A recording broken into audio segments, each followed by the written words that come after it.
We're here located outside of Piteå, Sweden, and we're about ready to enter the home of some of the baddest turbos known to sled world. We're here at McXpress, and the sign says it all. We're here in MC Express's bus, as you can see behind us. This is what they use out on the road, and they also have room for 4 snowmobiles. And we're here with Erik himself, and we're going to ask him basically how he got started in the industry. He's very well known in Europe, and he's more and more known in the U.S. and Canada. So, Erik, how did you first get involved in the industry or know that you wanted to do this? Well, from the beginning, we were just working with motorcycles. We tuned engines, and we finally started to build turbo kits. We saw that it was a large market. But after a while, when the 4-strokes started to enter the market with snowmobiles, then we started immediately to build turbo kits to snowmobiles also. We saw that it's a huge market for that kind of aftermarket parts. Did you always play with, always interested in motors and engines as a kid? Is this something that you always liked doing? All the time, all the time. Immediately you got a grin, so I could tell this is a passion for you. This is something that has always been something in your blood to do. Yeah, that's true. From when I was really young, we have mopeds here in Sweden. It's small motorcycles, and I started to make them go fast, and then I continued with small motorcycles. I can see little Erik on a moped and beefed it up and go a lot faster than everyone else. Is this kind of like a family business then? Did you have help from your family, or is this something you started on your own? Or No, I started on my own. My parents, they are not interested at all at high performance engines. how many employees do you have now then that you started from? How many did you start with, and then where are you at now in the company? Well, from the beginning, it was only myself. But after a couple of years, I started to employ one guy and one more, and now we are 9 people. But we need more people this winter probably. The way the 4-strokes are going and how popular they are in the U.S. and Canada, are you getting a lot more orders from Canada? And this is something that they know McXpress in Canada and the U.S. now.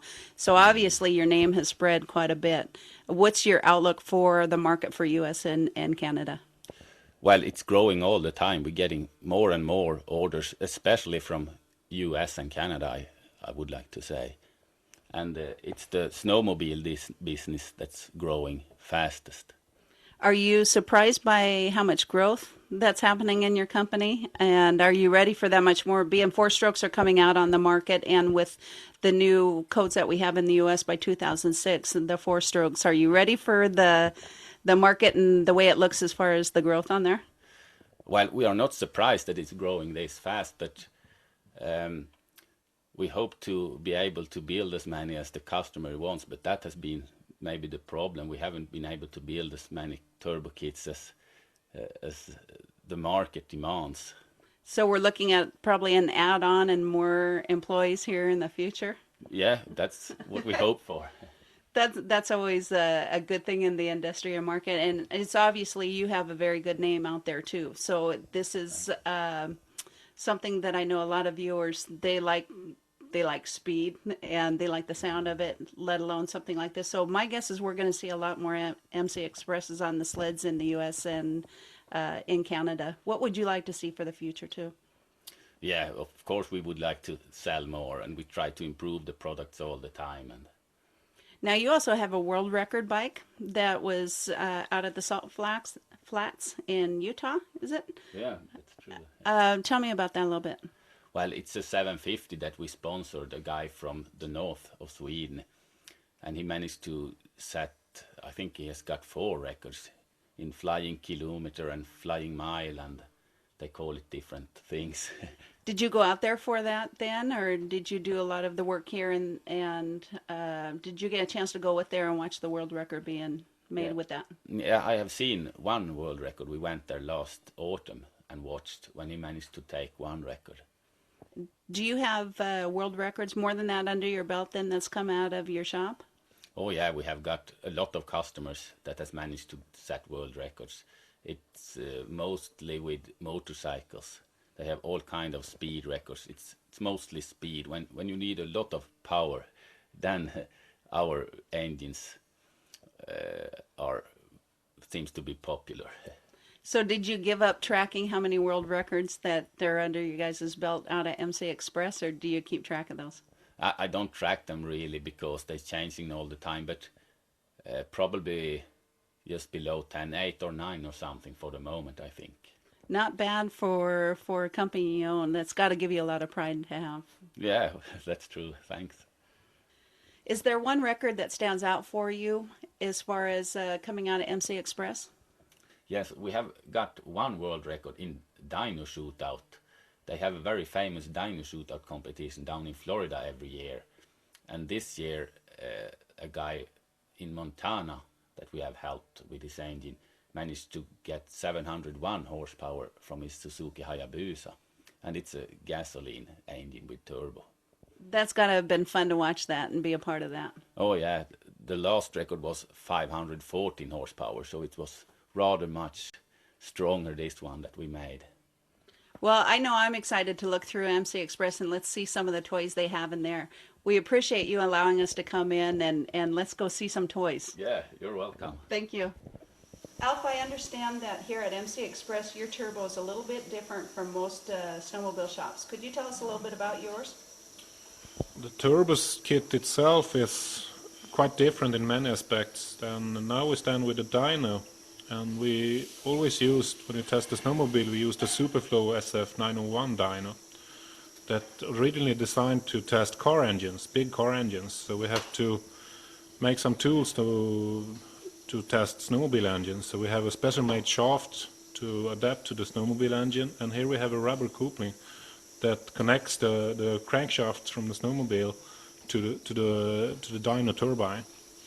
In this case we have a RX-1 engine, so it's not connected directly to the crankshaft because it's a reduction here. But in either ways it's not very good to have the vibration from the engine to come directly to the dyno, because the dyno is pretty solid, so it can damage both the dyno and the engine we're testing. So the rubber here isolates the vibration, and this rubber is from a car, a Volvo car actually. You can find this behind the gearbox of a Volvo 740 old car, and it works perfectly. Did you know that you would have to do some modifications when doing this, and how'd you go about doing that? Was it a matter of tweaking it and playing with it to find the right thing for it, or did you guys kind of have an idea of what you needed? We have an idea because we went to visit Jim Cicala in Batavia, New York, and he told us about the damage that can apply to the crankshaft, especially two-stroke engines, when you connect it directly. So we knew that it was not a good idea to have a solid, like this, solid shaft all the way, so we have to do something, and we made this 10 years ago and it works very well. We have no problems with the crankshaft, and we have no problems with the dyno. This is the fan that draws cold air from outside of the building. And it blows this air in this tube down into the floors. We have tubing in the floors, so we don't have to trip over it all the time. And here it comes, the air to cool the engine. And then we just attach this duct and blow directly to the intercooler to keep the intercooler cool during the testing. But in winter time we usually take snow and pack the intercooler, so it's gonna have as much work done as possible to keep the charge air cooled, to keep the engine, give more horsepower and less prone to detonation. So it's very, very, very important that the intercooler works, and in the dyno room when everything is still, you have to cool the intercooler. When we make a test, we just drive the engine for a while, so it's a nice temperature, and then we pull the throttle. The engine will stand at 5,000, 6,000 or wherever we like. And then I just press the green button here, auto test, starts to rev up to the upper RPM limit as we have set, and then it's all done, everything. So then we have all the data that we want.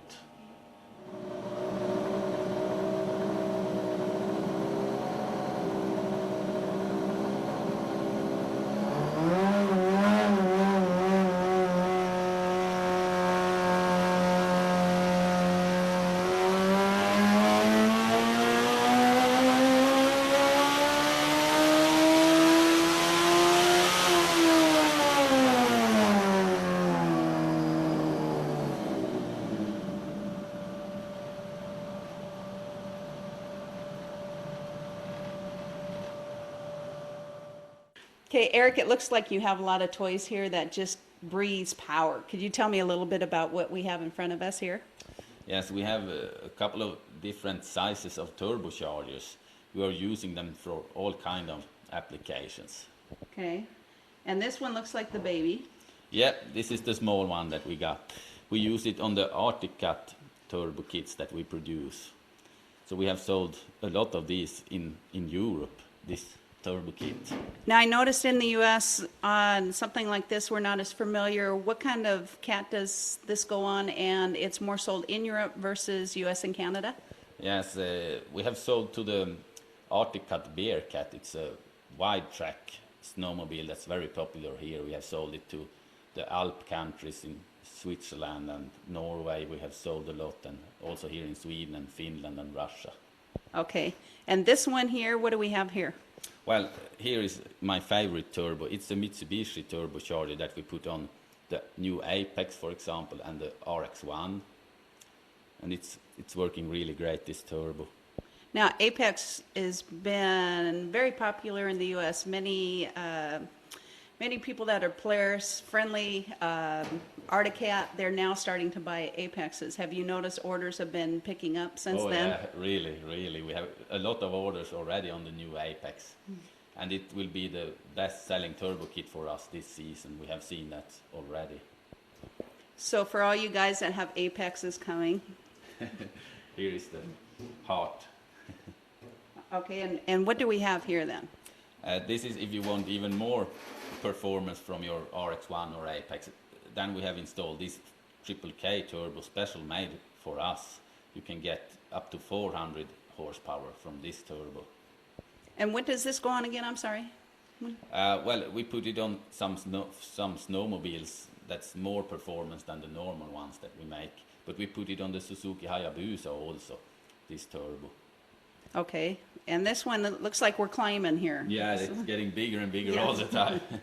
This one is, we use twin entry inlet to get even faster throttle response when they are as big as this. We use it on the Hayabusa race turbo kit that we produce. And this one can give more than 500 horsepower. It can pump air more than 500 horsepower. So we have sold more and more of this turbo. Is there a sled that this goes on that works out better than others, or it doesn't matter as far as brand, or? Well, actually we have installed it on 2 or 3 turbo kits on the RX-1, this turbo. And we have tested over 400 horsepower on the RX-1 with this turbocharger. So if you want to be the baddest up on the hill, then this is more your baby to go. Yeah, if you want a really high performance sled, then this is a great turbo. It starts to boost rather early, even if it's this big. So we have tested it and seen that this is a really nice unit also.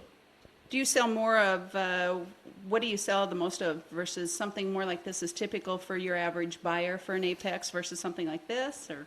No, this is, the Mitsubishi here is the best one for the normal rider. It can give 330 horsepower about, but up to 300 horsepower, this is the best turbo to buy. Now, we have a lot of big guns up on the hill, especially in Canada for the chutes. They ride the chutes and straight up the chutes. Is this something more that would be going in theirs? No, I think this one is still maybe the best. Still the best. Yeah, it's so fast, throttle response, it's excellent, and well, it's a great piece of turbo, this one. Turbo equipment. Okay, Yeah. now what do we have here then?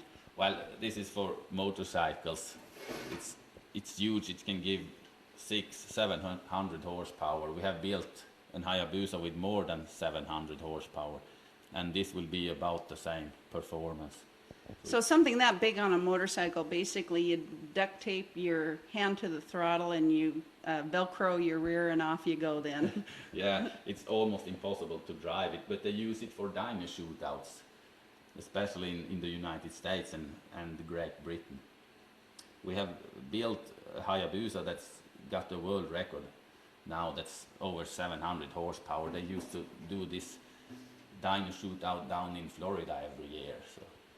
So do you have a lot of records on the books for your dynos or for your turbos on this? Oh yeah, it's all kind of crazy people that break records, they rear wheel record on motorcycles, and they all kind of stuff. It's all about power. Yeah, when you should have a lot of performance, then we can help them often. Okay.